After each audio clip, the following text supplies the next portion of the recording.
les libéraux, Steve McKinnon, pour les conservateurs, Luc Berthold, pour le NPD, Guy Caron, et pour le Bloc québécois, Réal Fortin. Alors, bonsoir à vous quatre. Bonsoir. On va commencer sur la possibilité de conclure un accord de réparation avec SNC-Lavalin, même si la firme, bon, on le sait, ça a été confirmé aujourd'hui, subit un procès pour fraude et corruption. Tous vos collègues ont vraiment été très prudents, je dirais, là-dessus. On va commencer avec les libéraux. M. McKinnon, qu'est-ce que vous en pensez? Sur quoi, donc? Sur la possibilité de conclure un accord de réparation pour SNC-Lavalin. Bien, ça, c'est un processus indépendant mené par la directrice des poursuites pénales. Donc, ce serait entièrement elle et ce serait en fait irresponsable pour tout représentant du gouvernement ou même tout politicien de commenter quelque chose qui est devant une cour criminelle. Pour les conservateurs, M. Berthold, bon, j'entendais M. Deltel qui disait qu'il faut suivre la justice, laisser la justice suivre son cours. Bien, écoutez, c'est tout à fait le cas. Effectivement, vous savez que c'est une histoire qui a entraîné beaucoup de mésaventures du côté du Parti libéral avec les tentatives répétées d'insistance. Non, mais même, en fait, ma question, c'est accord de réparation, oui ou non, parce qu'il y a des emplois en jeu, là. Il y a des emplois... moi, je sais qu'il y a déjà eu une décision de la directrice des poursuites et cette décision-là, on respecte entièrement les décisions qui ont été prises par la justice dans cette affaire-là, contrairement au premier ministre, nous, Mme Bégin. Mais donc, même s'il y a des emplois en jeu, le siège social au Québec, le NPD, M. Caron, qu'est-ce que vous en pensez, vous, de votre côté? Bien, encore la même chose, c'est que la direction des poursuites pénales avait jugé qu'on devait aller de l'avant avec la poursuite. Une décision, en fait, qu'a entériné la procureure générale de l'époque, Mme Wilson-Raybould. Alors, si le procureur général actuel décide de renverser cette décision, ça va causer évidemment plusieurs questions, mais il faut se rappeler que nous n'avons pas toutes les informations en main, étant donné que c'est la directrice des poursuites pénales qui a l'information et que ces informations sont privilégiées. Bon. Pour le Bloc québécois, Réal Fortin, on le sait, le Bloc a toujours défendu les intérêts de SNC-Lavalin, le siège social au Québec. Non, les intérêts des Québécois, des travailleurs, mais pas certainement pas les intérêts de SNC-Lavalin.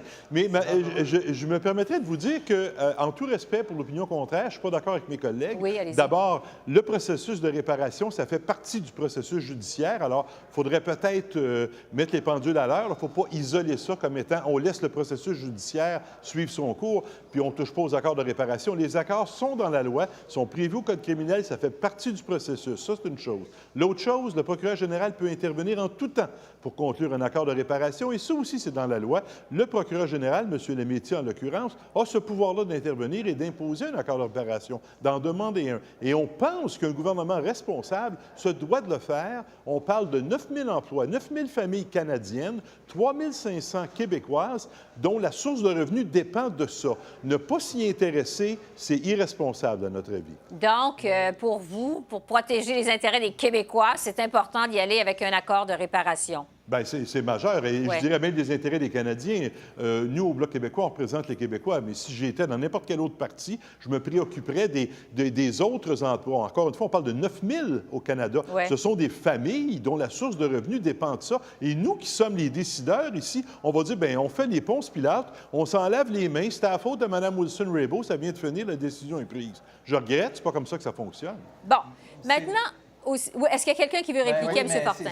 C'est manquer un peu de profondeur de dire des choses comme ça parce que, écoutez, il n'y a pas personne qui souhaite la perte aucun emploi au Canada, au Québec, par rapport à SNC-Lavalin, sauf qu'il y a eu des gestes qui ont été posés. Ces gestes-là ont été soumis à la direction des poursuites pénales et ces gens-là ont décidé, avec tous les arguments qu'on n'a pas, nous, ici, qu'effectivement, il n'y avait pas lieu de donner à SNC-Lavalin un accord de réparation. Je n'ai pas les informations, mais c'est pas vrai de laisser entendre qu'il y a des gens ici qui veulent la perte des emplois chez SNC-Lavalin. C'est grossier, c'est trop gros et ce qu'on souhaite, c'est que les choses se fassent correctement. C'est évident qu'on déplore que le fait que la possibilité qui a été donnée à SNC-Lavalin d'avoir un accord de réparation, ça a été fait dans un bill omnibus sur le budget. Si ça avait été fait correctement depuis le début, peut-être qu'on n'en serait pas là aujourd'hui. Il n'y aurait pas eu toute cette histoire d'ingérence politique dans la cause judiciaire qui a mené justement à l'expulsion de deux députés. Un dernier point. Mais c'est incroyable d'essayer de penser que... Oui, allez-y. Oui, il y a quelqu'un qui veut... Un dernier point par rapport à ça, c'est le Allez-y, fait que M. Caron, s'il y a un accord de réparation, si le procureur général général le juge, et ça doit respecter certaines conditions. On ne peut pas le faire à n'importe quel prix. Alors, si les conditions sont respectées, c'est possible, mais on ne sait pas si ces conditions-là seraient respectées. Et je vous dis encore que la directrice des poursuites pénales et le procureur général avaient jugé que ces conditions n'avaient pas été respectées. Alors, si les choses changent éventuellement et que les conditions sont respectées, on va voir. Mais présentement, il n'y a pas aucun élément nouveau qui nous permette de montrer ça. Et M. Lametti n'a toujours pas bougé non plus dans le dossier. OK. Donc, OK pour l'accord de réparation, parce que là, on est en train de se répéter un peu. Maintenant, l'autre aspect, c'est qu'au terme du procès, SNC-Lavalin pourrait être, si l'entreprise est reconnue coupable, parce que ce n'est pas encore le cas, il faut le rappeler, risque d'être banni de tous les contrats publics, et ce, pour une période de 10 ans. Évidemment, c'est important, c'est des conséquences financières. Pour les libéraux, M. McKinnon, est-ce que le gouvernement devrait modifier les règles d'obtention des contrats publics pour permettre à SNC-Lavalin de continuer, malgré tout, à décrocher des contrats publics? Bien, mis à part SNC, parce qu'on vient de se dire que ce serait inapproprié, surtout aujourd'hui, de commenter une affaire criminelle, et mes collègues ont procédé à faire exactement cela, commenter un processus criminel. C'est pas tout à fait faux, M. McKinnon. Vous n'avez pas écouté.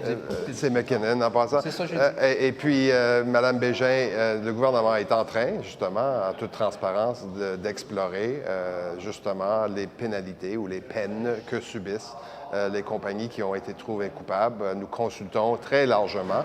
Nous sommes à analyser justement les commentaires reçus de part et d'autre, des barreaux, des experts en la matière, des experts anticorruption. Donc oui, évidemment, le gouvernement, mis à part la situation actuelle, a énoncé clairement sa volonté de clarifier la chose, et je pense que ça réjouit, si je ne me trompe pas, de l'appui de d'autres partis dans justement, je me tourne vers M. Berthold, des conservateurs.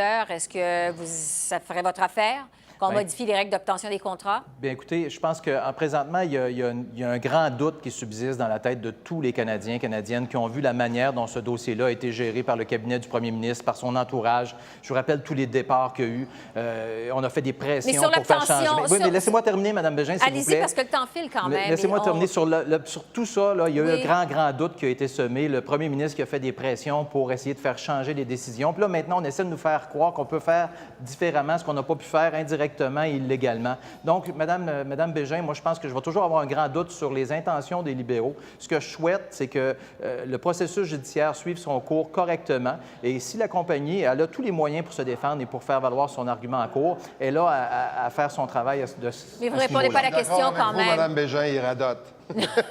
Je suis d'accord avec vous. Vous radotez, mais je peux vous dire une chose, que vous n'aimez pas ça. Hein? Vous n'aimez pas ça qu'on radote, parce qu'on vous rappelle à quel point vous avez été dans le trouble et dans la merde avec ce dossier-là, M. McKinnon. Vous n'aimez pas ça qu'on vous répète toujours les mêmes choses. Toujours faut-il que lorsqu'on vous pose une question, qu'il faut y répondre. Bien, on a répondu. Hein, donc, le temps file et nous, on veut répondre, Mme Bégin. Monsieur Caron, on va y aller avec M. Caron quelques secondes. Est-ce que vous êtes d'accord avec ce que le gouvernement modifie les règles d'attribution des contrats pour permettre à SNC-Lavalin de continuer à recevoir des contrats publics si jamais elle est reconnue coupable de fraude et de corruption? Je pense que commencer à changer les règles uniquement pour pouvoir servir une seule compagnie est toujours dangereux. À ce niveau-là, je pense qu'on s'entend. L'autre élément aussi, c'est qu'on est quand même au début du processus judiciaire présentement. Ça va dépendre également de ce qui va en résulter. Et ça va également dépendre de la recommandation des juges à la fin, parce que les juges ont quand même une certaine discrétion par rapport à ça. Alors, on verra à la fin. Je pense que vous serez en mesure de pouvoir nous reposer la question.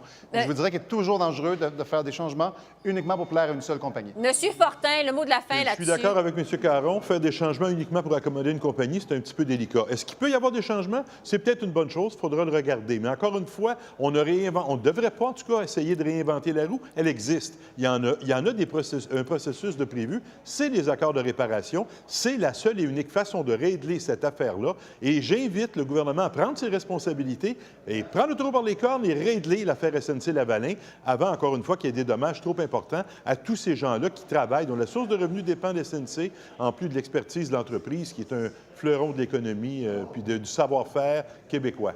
On verra pour la suite des choses. Merci, Messieurs Fortin, Berthold, McKinnon, Monsieur Caron, merci beaucoup. Merci bien. Bonne fin de journée. Au revoir.